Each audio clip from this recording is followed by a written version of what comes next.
Hey guys, what's up? It's Ryan from Ryan Reviews again. Before I talk about the movie I watched today, I just want to show off some of my new flags. I have this flag in the background. I actually got 3 new flags. Well, I actually got 4 new flags, but the other one is back at my parents' house. I accidentally had it ordered to my parents' house instead of to my dorm. So before I start the review, I'm going to show you some of my new flags. So over here is the flag of Bavaria, which is brand new. It's really cool. I got it from my friend Harris. Here's the flag of the EU. I already had that one, but you couldn't see it. Here's the flag of Venice, Italy, which I got from my friend Giacomo. And I know he always gets mad at me because no one can pronounce his name right, but I try my best. I'm sorry, brother. And then finally, the flag of Germany, because when I told my friends I was getting the flag of Bavaria, my friend Lisa, who's from a different part of Germany, got mad at me and said that no one cares about Bavaria and that they're useless. And then that started a whole argument. So here's the flag of Germany to compensate. So those were my new flags. Now let me get on with the review. Welcome back, everybody, to another episode of 100 Films in 100 Days. This is episode 12 of 100. I don't even know if I'm gonna make it through 100. I know I've already broken the whole 100 days thing, but I just like to get through 100 films, you know? I'm sorry it's been so long since I released a video, but I just haven't felt very inspired in the sense of I can't find anything that I have that I really want to watch that like I'm really drawn to right now. But I have a couple things planned for this week, and then this weekend I'm gonna go back home to my hometown. I'm gonna do a tour of my room back home and show off my DVD collection, and then I'm gonna pick out some movies I'd like to watch for the show in the future. Help me diversify and find something I really want to watch. So today I watched Kinky Boots. It was released in 2005 and is directed by Julian Gerald, and it's starring Joel Edgerton and Chiwetel Ejiofor. Now, I probably mispronounced that horribly, but I'm not a linguist, so I try my best. So when the film was released in 2005, it was met with a little bit of success. It made a good amount of money, considering, but it has a 57 on Rotten Tomatoes, and it basically just got mixed reviews. People say it's okay. I really enjoyed it. I thought it was fun, but there's definitely some elements that could have been better. So this film was actually based on a Broadway musical, which I have also seen prior to seeing the film. The Broadway play is really good. I thought the Broadway play was a bit funnier and a bit better overall than the film. The production has been on Broadway since 2013. But yeah, overall, I really liked it. But now let me talk about the film. Gotta go open the door. It's like a furnace in here, man. So the film centers around a man named Charlie Price, who's thrown into the situation of having to run his father's old shoe factory after his father died. He has little to no experience in the business. He knows how to do all the stuff, but he's not very good at making the shoes, and he's not a natural leader. He lacks a lot of leadership qualities, and he's never been in this sort of position before. He finds out that the shoe company isn't making very much money at all. They're bleeding money. He has to lay off 15 workers, and he just can't figure out what they gotta do. Until one night, he meets a drag queen named Lola, and he converses with her a bit. He comes upon the realization that maybe his company should make women's shoes for men, as in big old high-heel boots, like women's boots, but they can hold up the weight of a man, specifically a drag queen. So they do that, and there's some strife, you know, because he's from Northampton, which is a very old-fashioned, kind of conservative. It's a pretty old-fashioned town, you know? So there's definitely some standoffishness between Lola and some of the male workers at the shoe factory. They don't exactly get along at first, but by the end, everything's all good, and the shoe company is extremely successful. Well, we don't know, but we can assume it will be, and the Milan show that they're supposed to have goes well. There's also a subplot with Charlie and his fiancée, where his fiancée wants him to sell the company and just move in with her to London, but he feels an obligation for these workers who he's known his whole life, and he feels like it's his duty to help them out. So while the Broadway play is a musical, this film is not a musical. There's some musical scenes, but really those are just Lola singing at the club, not really much of like characters breaking out into song or anything like that. There's a couple scenes that were actually in the play that were added in, I think, because the film came first. So the film is lacking a little bit of the stuff from the play. The play really took this idea and kind of built upon it. So I've discussed what happened in the film, so now let me talk about how I felt about it. Overall, I really enjoyed this film. All my problems with it are all on the technical side. Like, for example, sometimes the acting is just a little bit hokey, and like, it doesn't feel too natural to me, I think.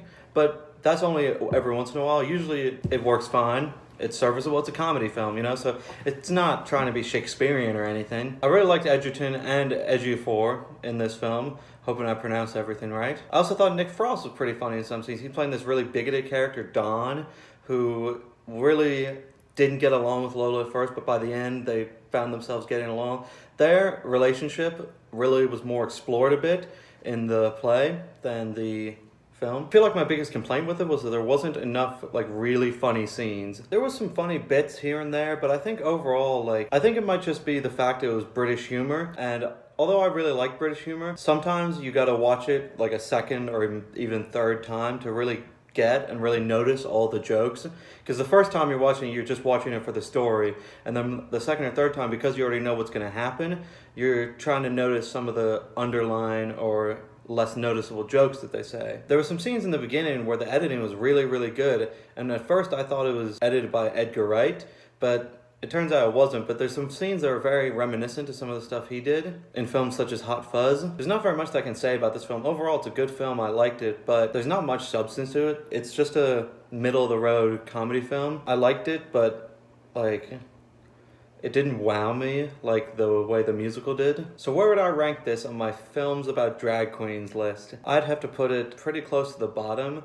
right above, I probably have to put it right above To Wong Foo, Thanks for Everything, Julie Newmar, with Wesley Snipes and Patrick Swayze and John Leguizamo. That film wasn't very good. But for me, nothing can top The Birdcage, which is my second favorite film of all time. And I think to help pad the video a little bit, I'm gonna go through my top 10 films of all time. So this list kind of changes from time to time, and I can't always really decide on what I want to put on it, but I think I have a definitive list right here, right now. So my top 10 are as follows. Number 10, The Rocky Horror Picture Show. Number 9, The Empire Strikes Back. Number 8, Invictus. I had to pick Invictus because it's a rugby movie. It's the best rugby movie, and I love rugby, so it's gotta be on there for me. It's also what got me into rugby, so, of course. Number 7, Your Name. I know this may be a controversial choice, but I think that Your Name is the best anime film of all time, with Akira as a close second. And I'll be honest, I don't think Spirited Away is all that good in hindsight. Number 6, The Nice Guys. This is another really controversial pick, I feel like, because not too many people would consider a film with Ryan Gosling and Russell Crowe to be like one of their top 10 films of all time. Not that it's not those actors, but they're like, why The Nice Guys? Like, there's so much better films out there, but I just love that film so much, and I could just watch it over and over and over again. I saw it in theaters, and I absolutely loved it. Number 5, Trainspotting. Number 4, The Grand Budapest Hotel. Honestly, I feel like sometimes I could switch out this for a different Wes Anderson film, but The Grand Budapest Hotel is just so good. I love it so much. Number 3, Django Unchained. Quentin Tarantino is one of my favorite directors, probably my favorite, and this is one of my favorite films by him. He just blows it out of the park the whole time. I love it. Number 2, The Birdcage.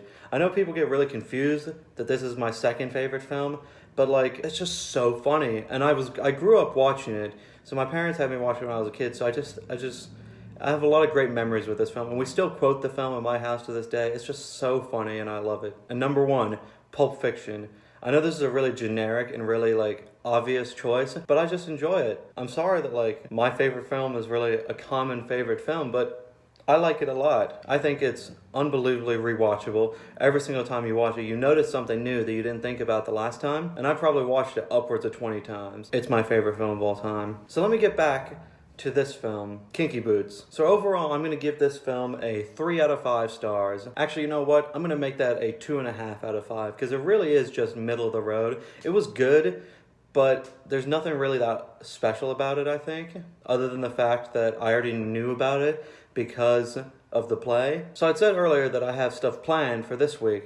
So are you wondering what I'm going to be watching this week? Specifically tomorrow? I'm going to do my second anime review on this channel, and I'm going to watch Paprika by Satoshi Kon. I've always been told to watch this to get around to watching it, and I just recently bought it, so now I'm finally going to watch it. I haven't seen anything really by Satoshi Kon, and I know that they're releasing a Blu-ray of Perfect Blue in a couple months, so I'm definitely going to get that, and I'm probably going to review it on the show, to be honest, so I can't wait for that. But tomorrow I'm going to watch Paprika. And just for you guys to thank you for waiting and being patient, because I haven't been releasing as much lately, I'm going to give you a sneak preview of the other stuff I'm going to watch this week. So because I'm doing this kind of out of order, and the movie I watched today, I actually watched it yesterday, and I'm going to watch Paprika today and release the review tomorrow, so I'll actually be able to release a review for my Wednesday film, because I'll watch it on Tuesday, because I won't have really much time otherwise. And for that, I'm going to do my first sequel review on this show. I'm going to get around to watching